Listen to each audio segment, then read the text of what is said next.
My name is Shino Gbadegeshin. I'm the CEO Gozi Micro Insurance. Continue to watch SOUQ News. Adenike Adeyemi, Executive Director of Faith Foundation. Keep watching SOUQ News. My name is Shepherd Michael Adewale Onofuye. I enjoy you all to always watch SOUQ News TV.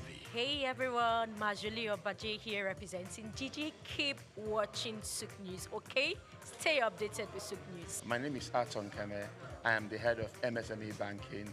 Please keep watching SOUQ News and stay glued to SOUQ News. I recommend that more and more people should watch SOUQ News because they deal with business news. Hi, my name is Amaka Wokolo. I am the director of the Faith Institute at Faith Foundation. Keep watching SOUQ News.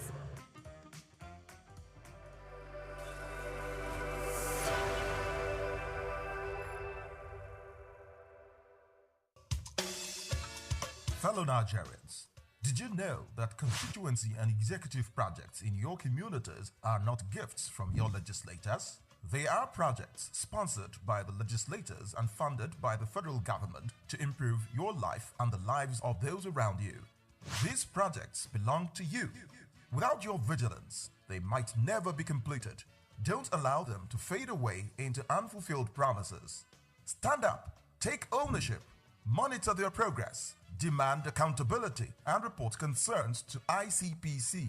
Call our toll-free line now on 0800 2255 4272 or WhatsApp only on 0806 656 4726. This message is brought to you by the Independent Corrupt Practices and Other Related Offences Commission (ICPC) with support from MacArthur Foundation and the Center for Democracy and Development in Africa (CDD).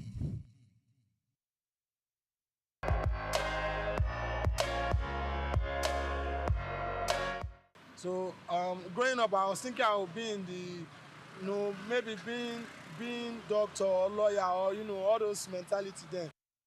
But right now, I realize that I'm at the roadside roasting corn for the streets of Lagos. That's all. Akara business doesn't take a lot of money. I wanted to be an actress. I'm a nurse. Wait a minute. Growing up, I always wanted to be a nurse. I'm a nurse. Okay. Ew, this is a big question. Growing up, when I was very small, I want to become a laboratory doctor. What do you mean by that? But I found myself as a hairstylist. Well, when I was growing up, I actually wanted to become a surgeon. I mean, it's all right. Okay, so apparently I'm a business development executive. Basically, we're into investment, immigration, real estate, international real estate, and also international real estate, immigration, investments, and insurance. Yes. I'm here to tell you right now, we don't care. Let me tell you something. I actually wanted to become an artist. The one that draws, that does portraits and paintings. Oh, incredible! Well, now I'm into flower decorations, doing of bouquets, and doing decoration for events, basically. I want to become an accountant. I'm working with an audit firm as a tax consultant. He's beginning to believe. I said I wanted to become a pilot. What? I'm a manager at a sports shop, tennis sports shop. Do me a favor, please. Get out of here. Get out of here, man. I'm saying. Okay, growing up, I wanted to become a doctor. Perfect. Oh, I'm actually working for a sales company as a sales representative. I like to be a businessman. Are you serious? I'm still doing a business also, but I never reached the level I'm expecting.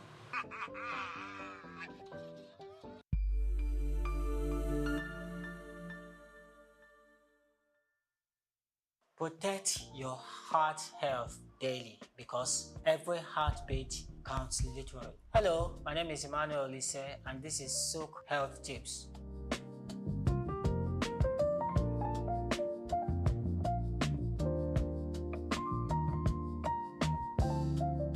Let's talk about your heart, the tireless engine that keeps you alive. Most heart diseases are preventable through daily habits, not just medication. Eat for your heart. Choose foods rich in fiber like oats, beans, and vegetables. Use healthy fat from olive oil, avocados, and fish. Limit salt, sugar, and trans fats. They stress your arteries. Move every day. Even 30 minutes of brisk walking improves blood flow and lowers cholesterol. Your heart loves movement more than marathons. Quit smoking. Cut alcohol. Tobacco and excessive alcohol damage your heart's lining and blood vessels. There is no safe level of smoking. Quit early, live longer. Manage stress. Chronic stress raises blood pressure. Practice deep breathing instead. Stay connected with loved ones and rest well. In summary, your heart responds to how you live, not just how you treat it.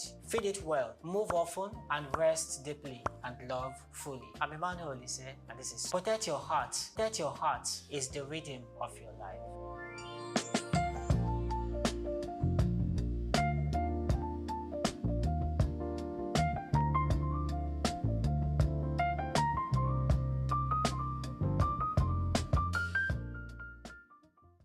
Afrobeats is a classic overnight success story, except it didn't happen overnight. I'm happy to be here. One of the key things about the Omniverse is that it's designed to go beyond an event and designed to be fully something that people can engage beyond the summit. The point being that Nigeria has so much to bring to the world in terms of these things, but we will be bringing fresh energy, fresh ideas, a fresh engagement, and we're obviously open to collaboration. But hip-hop, it never dies. What's the difference between Thor and Shango?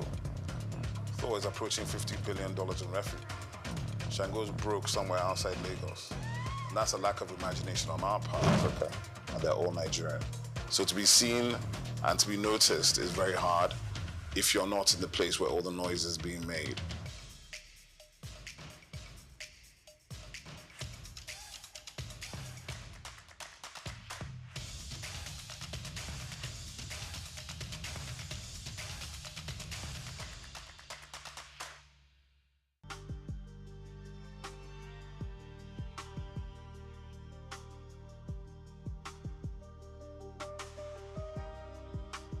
Health remains one of life's greatest assets.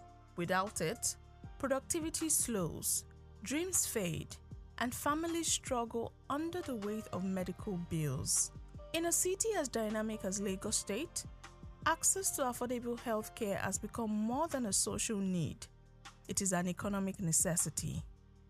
That is why the Lagos State Health Management Agency, LASHMA, says it is taking the bull by the horns, driving compulsory health insurance, widening access, and pushing reforms designed to ensure that no resident is left behind.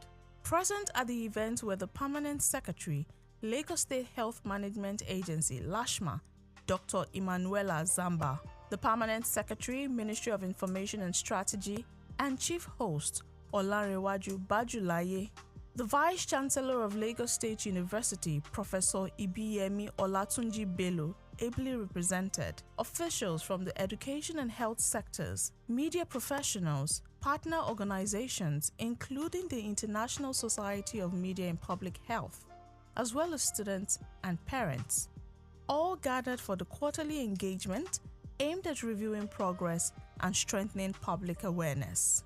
According to the report compiled by Praise Matthias, the program opened with the national anthem, followed by a welcome address that set the tone for a day focused on healthcare access, youth engagement, and accountability.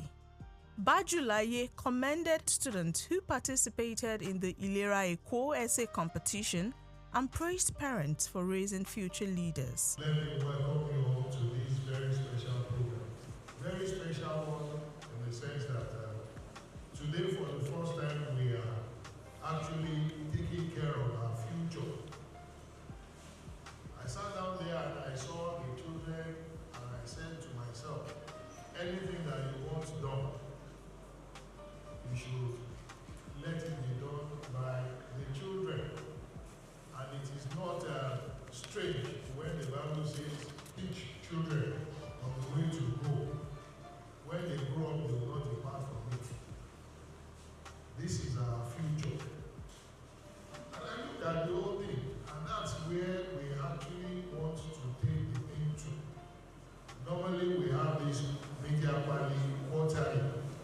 But today we are adding the spice because we want to hand over. I know once you tell the children this is good and they buy into it, it's something that will go round and round and will continue that way. Some of us still hold on tightly to some things that we learned as children and is working for us today. So I will say that this is the right time for us to be here today. And children, I pray that you will not fall into bad health because you have taken the right path. From now, you should go back to school and tell people about Lashman. When you get back home, tell your parents about Lashman. Tell your friends, tell everyone around you that government is set to bring health, good health, to our various doorsteps. Our colleagues, gentlemen of the press, our work is done once the children buy into this, and that is what we have seen. Some of them have gone through competitions, they've gone through series of research, and they have come tops in various categories. I want us to please let everyone in the whole world know what we are doing here today. Our parents, we want to thank you because if you have not brought these children, they won't be here today. And I pray that you will eat the fruits of your labor and you will not fall into bad health. Your health will be sound.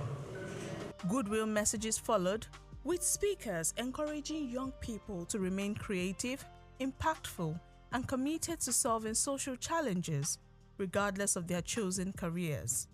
Now I'm to be the Goodwill message on behalf of the Vice Chancellor, distinguished Professor Ibrahim Olatunji.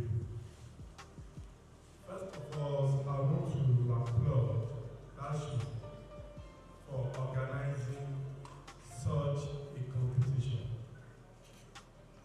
And again, I want to congratulate the winners of this competition. But the message is this to the future leaders, the leaders of tomorrow. I'm from engineering, the seven of our students in mechanical engineering is part of the winner. I said, wow, that's fine. That one simply means, irrespective of your field, you can provide a solution. And I want to applaud you, the future leaders, that you should not delay. Your ingenuity, creativity is appreciated. I know there will be many entries. For you to have one of the winners is a team that should be appreciated and be appreciated. The permanent secretary of the agency, Dr. Emanuela Zamba, expressed appreciation to all guests for being present at the engagement. Speaking on the reason for the parley, she noted that it is their commitment to remain transparent and be accountable, and it is part of their deliberate efforts to keep Lagos residents informed about their activities and achievements. On the policy update, she said the agency has intensified enforcement of the executive order mandating compulsory health insurance for all Lagos residents and workers. According to her, ministries, departments, and agencies, MDAs, have undergone compliance checks, while public-facing agencies can now verify enrollment status through their portals. I am pleased to report that in the first quarter of 2026, the agency trained 72 journalists in 2 batches in collaboration with ISMPH on social health insurance. Please clap for us now. We are the first social of Nigeria.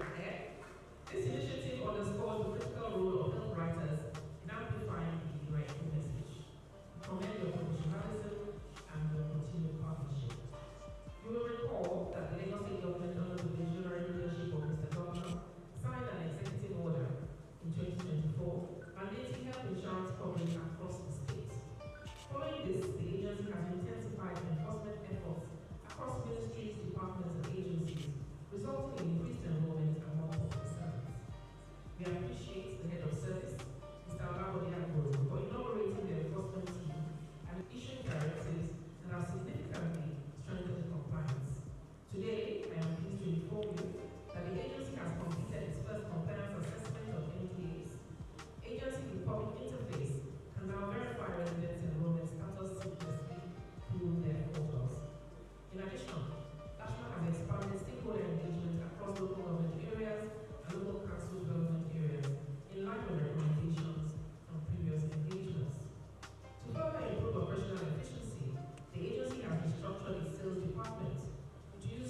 Providing update on implementation of the Governor's Executive Order, Technical Assistant to the Permanent Secretary, Dr. Nifesimi Akinagbe, said enforcement is progressing in phases. The first phase targets ministries, departments, and agencies. Future phases will extend to the informal sector, vulnerable groups, and corporate Lagos. As our practice every quarterly media planning, we're going to be giving an update on Mr. Governor's Executive Order, EOPSO 1 2024, and it's the order of mandatory subscription, mandatory enrollment on the Lagos State Social Health Insurance Scheme, which is called ILERA ECO. So what I've said in all that English is that ILERA ECO is now compulsory in Lagos State. That's what that executive order is saying. Apart from the baseline assessment at the MDAs, we also did what we call the facility compliance readiness assessment. We went into the facilities. So all these hospitals, we wanted to make sure that they were ready to provide quality services. So if we are saying that ILERA ECO is compulsory, is mandatory, we also need to make sure that the facilities are ready to provide qualitative services. And of course, also the areas of compliance approved for facilities as well, and we also checked these areas of compliance. We did the first phase from the 16th to the 27th of March, which in this first phase we looked at the PHCs, primary healthcare centers, as I'm mentioning, and some private hospitals. So for the phase 2 and phase 3, we're going to the secondary facilities like the general hospitals, and also the tertiary facilities, the federal tertiary facilities as well. Apart from public awareness and strategic engagement, one of our other major responsibilities as stipulated in the executive order is vulnerable coverage. So individuals that cannot pay for ILERA ECO, they cannot afford it. The government has made provision, and that's what we call the equity fund. And this equity fund has been increased from 1 billion to 3 billion in 2025, if I'm not mistaken. And currently we do what we call town halls. For individuals that have been enrolled under the equity fund, we go into the communities and conduct what we call the town halls in order to get feedback in terms of service delivery. And of course, from my presentation so far, you've seen that apart from ILERA ECO being mandatory, we are so big on quality. The Lagos State Health Management Agency makes sure that we are giving care that is qualitative enough. And one of the ways we can know that the enrollees are receiving quality care is through feedback. And that's what we get through these our town halls. To tackle affordability, LASHMA also introduced ILERA ECO Easy Pay, a mobile wallet system that allows residents to save gradually towards health insurance premiums. Okay, yes, interestingly, it's a child of necessity. Residents are asking for flexible options of payment. Things are changing drastically, so we needed to respond to provide an initiative that can avail people the opportunity to pay small, as we say. So they will pay money into their electronic wallet in conjunction with our partners. And when this amount of money completes the full premium, for instance, 15,000 for an individual, they can be activated and they can access care at the hospital end. There are other benefits that we'll be introducing as we get started, but we need to take it in phase by phase. So as we get started now, make your instrumental payment. When it completes, you can access care, continue your wallet savings, and then you can get interest on that savings and much more benefit that will be coming the ways of Lagosians as we continue to deepen the opportunity for this electronic wallet payment. You have the opportunity to save gradually within a period of 3 months. You can save up to 15,000 naira, and then we would activate for an individual plan. If you can save up to 55,000 naira for a family of 4, father, mother, and 2 dependents, you will be activated. If you can save 80,000 naira for a family of 6 within the space of 3 months, you will be activated. Terms and conditions do apply to these, but this wallet is an electronic wallet. You'll be able to view from your phone once you open this wallet in conjunction with our financial and tech partners. That money is strictly for ILERA ECO. But however, we will allow you the opportunity to be able to also use your savings such that you can also earn interest on that savings, but particularly for the purpose of health insurance. Beyond policy announcements, the Parley also celebrated young minds through the Ilera Eko essay competition, designed to raise awareness on healthcare, insurance, and universal health coverage. The competition attracted 731 entries, with winners emerging in 4 categories. In the Little Health Champions category for primary 4 to 6 pupils, winners received prizes ranging from 50,000 to 100,000 naira. The Young UHC Advocates category for junior secondary students offered prizes up to 150,000 naira. For the Future Health Leaders category, open to senior secondary school students, top winners received up to 200,000 naira. And in the UHC Innovators category for undergraduate and youths, the star prize stood at 250,000 naira.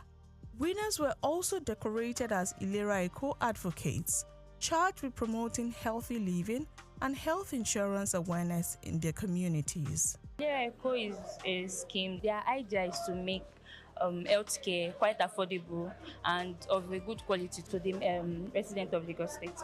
From today's activity, what I just want to tell residents of Lagos State is that they should enroll in the Ilera Eko scheme. It's a very good one. I just want to say a big thank you to organizers of this competition and then this event.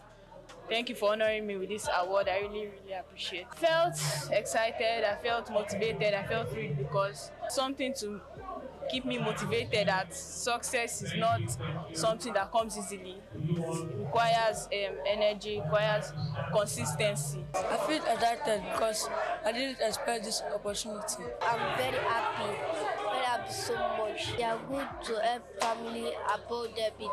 It helps family save money. From policy enforcement to youth advocacy, from financial innovation to public engagement, the event reflected a clear message.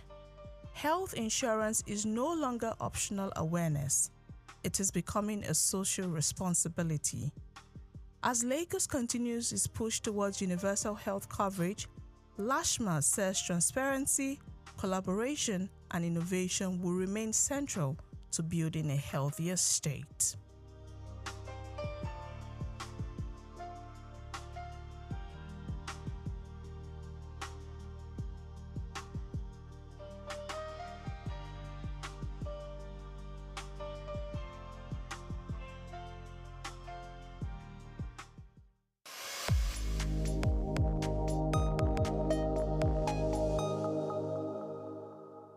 We've got just what you need right here at Femi Wash Media. Call it the Midas Touch and you wouldn't be wrong.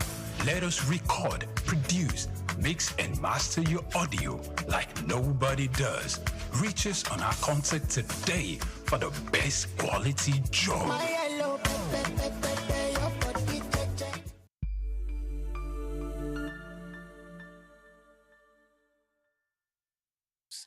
You have a job offer, they're going to pay you 800k per month, but you work 7 days a week, except public holiday. Or you earn 500k per month, but you work 5 times a week. Which one do you think you will go for?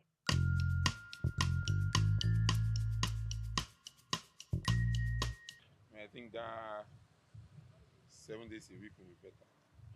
Because of the Nigerian stress and everything.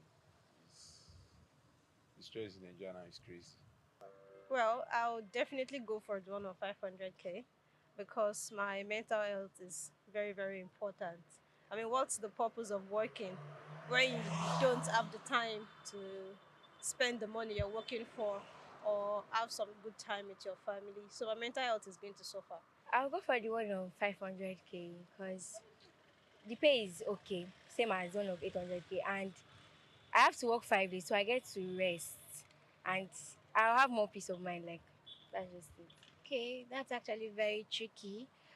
Considering the Nigerian economic system, I would go for the 800 along with side hustles and all that, because it's something that could cover up for a lot of things. I'll go for the 500k one because I like my peace of mind. I like rest days.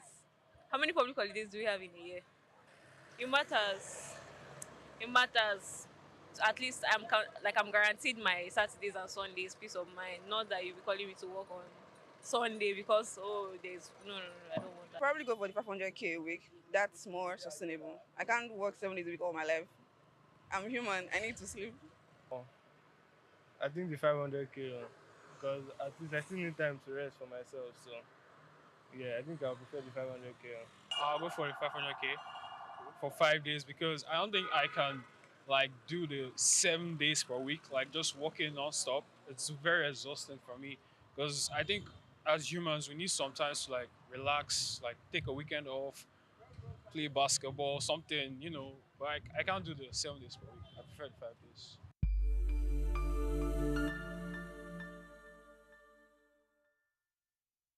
The story of Ile-Ife. Ile-Ife, often described as the spiritual heart of the Yoruba people, is not just a city, it is the cradle of identity, civilization, and belief for millions across West Africa. Located in present-day Osun State, Ile-Ife is revered in Yoruba tradition as the place where life began and where the gods descended to create the earth. Archaeological findings, however, suggest the city's origins date back to between the 8th and 11th centuries CE, making it one of the oldest continuously inhabited urban centers in sub-Saharan Africa. According to Yoruba mythology, Oduduwa is regarded as the progenitor of the Yoruba race and the first ruler of Ile-Ife. Oral traditions say he founded the kingdom, from which many Yoruba monarchs trace their descent. His legacy symbolizes unity and divine kingship among the Yoruba. Centuries later, under the reign of Obalufon II, believed to have ruled in the 14th century, Ile-Ife experienced the golden era.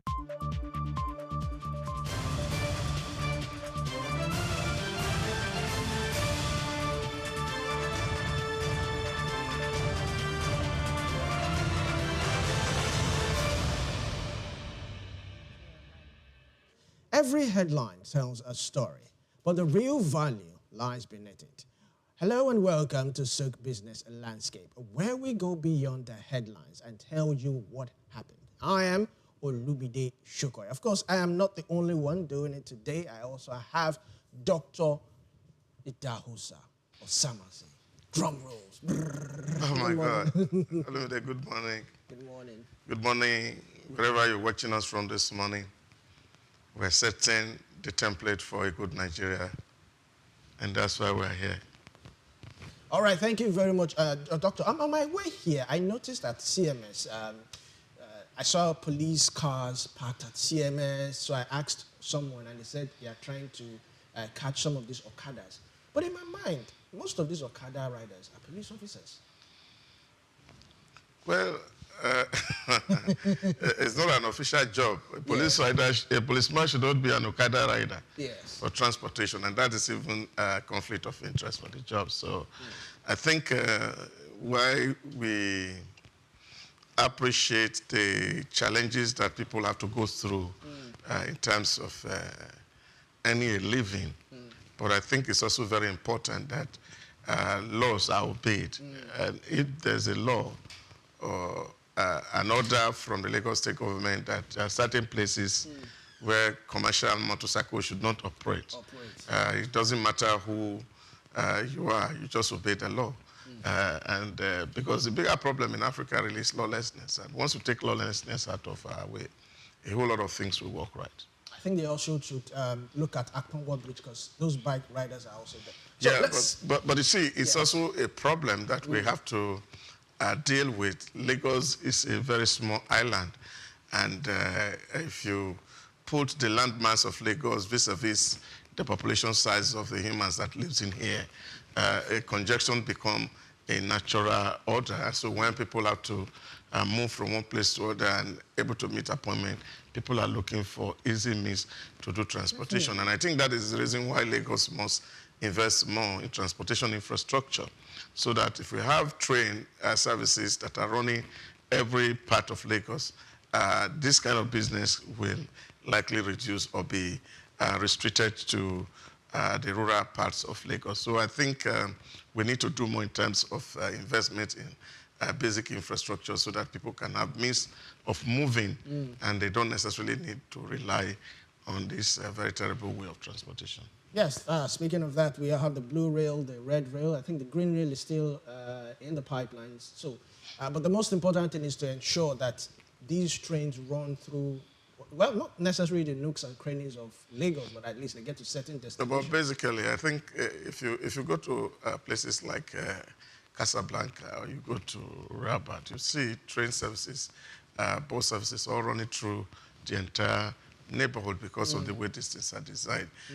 But problem here is that planning has been a very big problem in Lagos because we are not contemplating this in good time. But I think that for the remaining part of Lagos that is experiencing development, government must put effort and see how we can do this thing and really get it running. I take, for example, if you go to the blue line that they talk about, it just runs from CMS to Mile 2. Yes. And that has been for more than 4 years now. So, and I don't think it's not profitable because if you see the volume of people who goes in there, although the traffic is always one way in the morning, it's onto the island, in the evening it's onto the Mile 2. Now, you can imagine what will happen if we can actually extend this all to Badagry. So what that will mean is that a lot of even the rickety yellow buses on the road will find a place to go to the rural area because people will want to use a decent means of transportation than patronizing those kind of things. It's because we don't have alternative that you see people using those medium of transportation that really not healthy for a mega city like Lagos. Thank you very much, Doctor. All right, let's move on to what we have today. On SOUQ Business Landscape, Nigerians are buying less petrol, diesel, and cooking gas as rising costs squeeze budget. Meanwhile, households, yes, the central bank also says its reforms are beginning to deliver results. But are these results coming up? Are Nigerians feeling the impact of a more stable naira and moderating inflation? More Nigerians, more than 85 million Nigerians, are still lacking reliable electricity. So can local solar energy manufacturing finally close the country's energy gap? The federal government has ordered tertiary institutions to dismiss students found guilty of kidnapping and violent crimes. Will tougher sanctions make campuses safer? Now, a major overhaul of the Almajiri education system is underway with the street begging banned. Digital education introduced. Can reforms transform the future of millions of children? And military personnel are set for salary increase of up to 80%, while reports suggest that U.S. military is running low on precision missiles over months of conflict. This and many more we'll find out on SOUQ Business Landscape after this break. Stay tuned.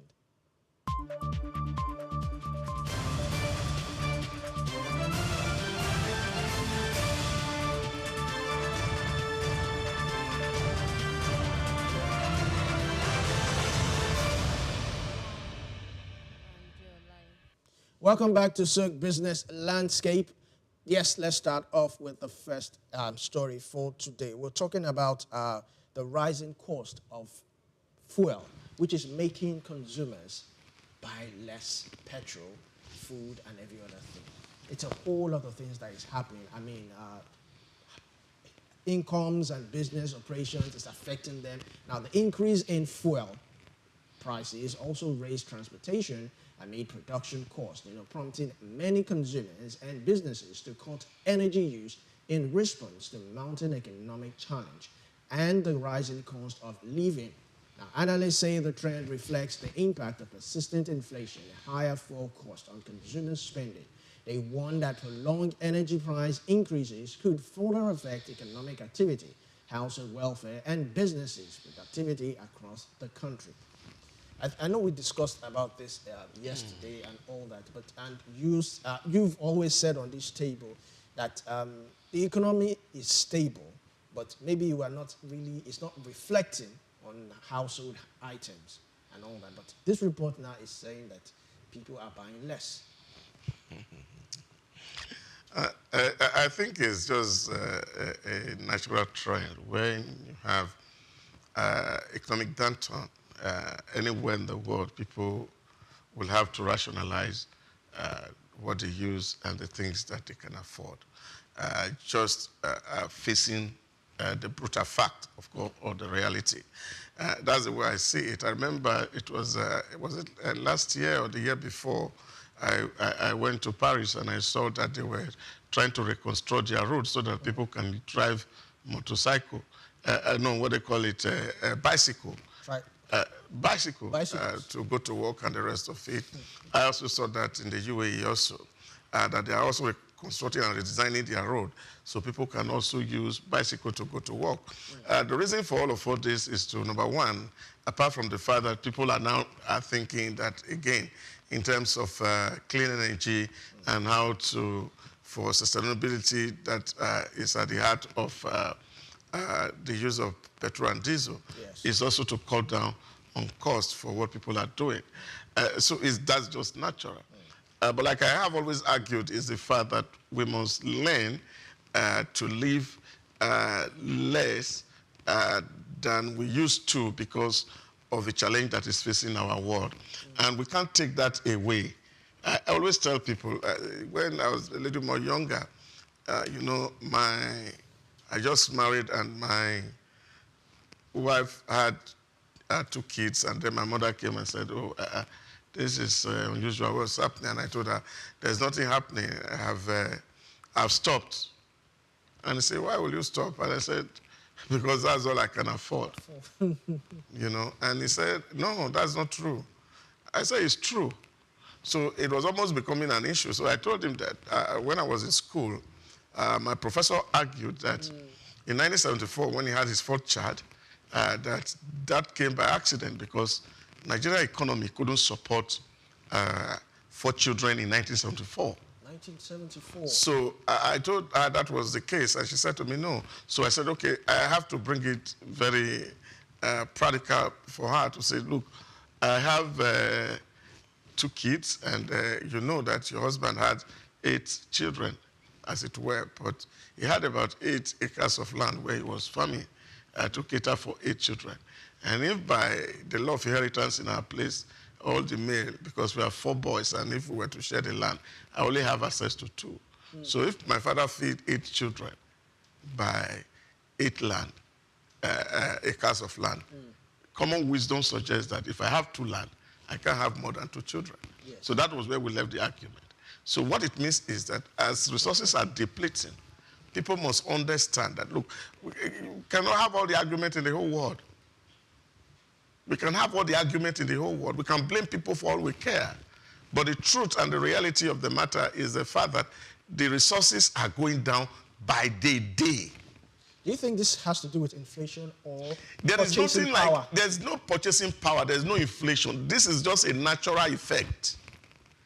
If you have a population of 46 million in 1960, living on the constant factor of production, the land, of 923,000 square kilometers in 1960, and the size of that land has not increased, and your population has increased to over 200 million, the pressure on your asset is huge.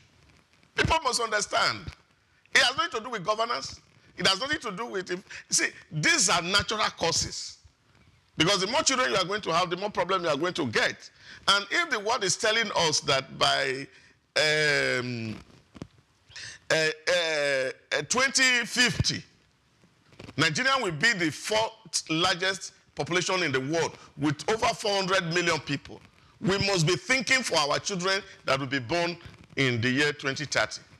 Because, number one, they are not going to find land to even build a house. Not to talk about land to farm. So hunger will be severe, except Jesus come. So we must understand what our problems are. And you see, because people just wake up and say things without putting them in context. So what is responsible for the inflation is the fact that you are having people, some people have some few money in their hand, but the good to buy is not there. So the person that is selling, they have to determine where to sell. So the principle of demand and supply is what governs the world. If you have more supply and the demand is less, price will fall. But if you have less supply and the demand is on the rooftop, prices will go up. So this is a natural cost. It's not as if somebody is making.